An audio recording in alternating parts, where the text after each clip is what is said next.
नमस्कार, जगदूत न्यूज राष्ट्रीय हिंदी समाचार पत्र चैनल में मैं पीके ठाकुर आप सभी का स्वागत करता हूं। नवनिर्वाचित एमएलसी उर्मिला ठाकुर भारतीय न्याय समाज के पदाधिकारियों के साथ हुई बैठक। बारात से लौट रही कार सड़क दुर्घटना में मृत परिजनों से मिलने पहुंचे उनके गांव, किया गया जगह जगह उनका भव्य स्वागत।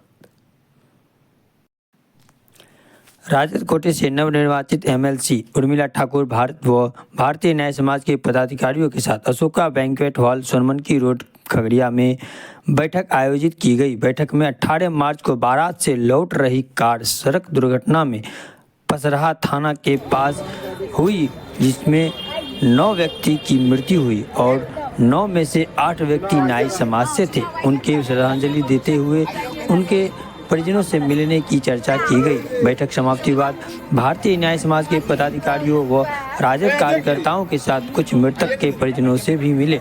वो उनको सांत्वना देते हुए उनके मुआवजे हेतु संबंधित अधिकारियों से जल्द मुआवजा देने की चर्चा की गई। लौटने के क्रम में मड़िया बाजार, गोगरी जमालपुर बाजार में उनका स्वागत किया गया एवं मोहम्मद जुल्फिकार, राजद के वरिष्ठ नेता के आवास पर मारर में इफ्तार पार्टी में शामिल हुई। पीछे खड़ा हो जाइए। कार्यक्रम में एवं इस बैठक में एमएलसी उर्मिला ठाकुर जी के साथ राजद के डॉक्टर अशोक कुमार यादव, भारतीय न्याय समाज के प्रदेश उपाध्यक्ष उमेश ठाकुर, प्रांतीय मीडिया प्रभारी पांडव कुमार, जिला अध्यक्ष श्रवण ठाकुर, कार्यकारी अध्यक्ष गुड्डू ठाकुर, जिला उपाध्यक्ष रामजी ठाकुर, रितेश ठाकुर, शंभू ठाकुर, राजेश ठाकुर सहित दर्जनों कार्यकर्ता शामिल थे।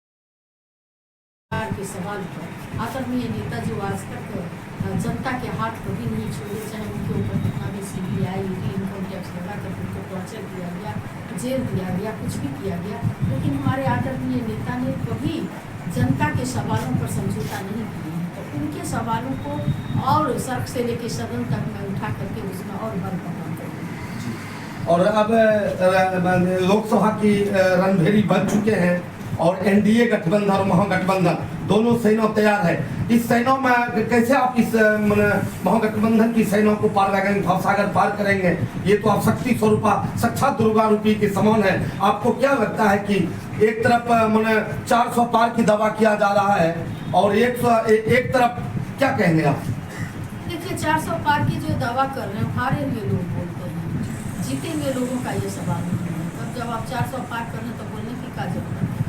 वो जनता के बीच हार चुके हैं। जनता से जो वादा किए थे, जनता के बीच में जो मिलीबाजी करके उन्होंने जो प्रलोभन दे करके इमोशनल ब्लैकमेल करने का काम किए थे कि 15-15 लाख देंगे। लोगों ने सोचा कि 5 अगर सदस्य परिवार में और 15-15 लाख आएगा तो 75 लाख तो बिना कमाए भी आ जाएगा। कौन होगा जो वोट नहीं करेगा?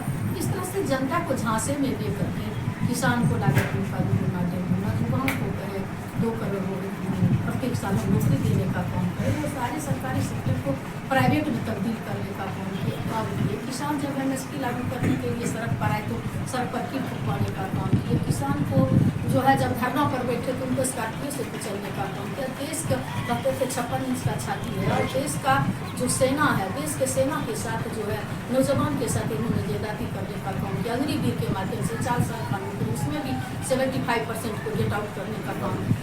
इस देश का जो नौजवान के साथ पहलवान जो लड़कियां थी देश और दुनिया पर चल लगाने वाली, उसके साथ इन्होंने इनके सांसद ने जो 900 गाँव के कुछ नहीं बोले।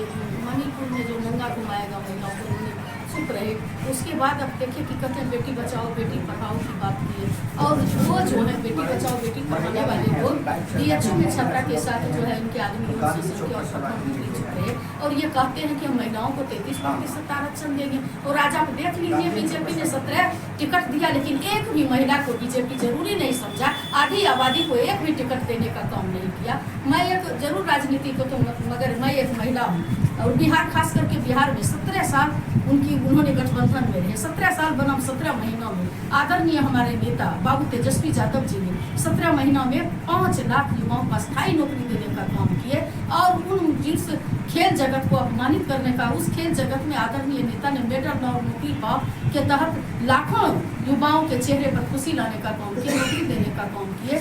और उन्होंने इतना ही नहीं किए, IT सेल का निर्माण किए, जातिगत गणना करके जो कर्पूरी ठाकुर 12% अति पिछड़ा को आरक्षण दिए, उस आरक्षण को बाबू लालू प्रसाद यादव जी और आदरणीय राबड़ी मैडम जी 18% की और बाबू तेजस्वी यादव जी ने जिसकी जितनी भागीदारी उसकी इतनी हिस्सेदारी के आधार पर खासकर अति पिछड़ा भाई को सम्मिलित करना चाहती हूँ कि आपको 18% से 25% करने का काम किए, सारे आरक्षण को 75% करने का काम किए। और इतना ही नहीं किए बाबू तेजस्वी यादव, उस आरक्षण को केंद्र सरकार को भेज करके कि लंबी सूची में उसको शामिल कीजिए ताकि उस पर कभी उंगली नहीं होगी, और वो नहीं करने वाले हैं, नहीं करेंगे।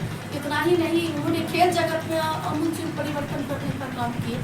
तो बहुत सारी कामों को हमारे आदरणीय नेता ने जो बोलते हैं वो करते हैं, उन्होंने जो वादा किए वो करने का काम किए। सर, परिवार का हर वक्त विरोधी परिवार का नारा देते रहते हैं, जबकि परिवार दोनों साइड है, कहीं इससे ज्यादा है। इस परिवार पर क्या कहना चाहेंगे?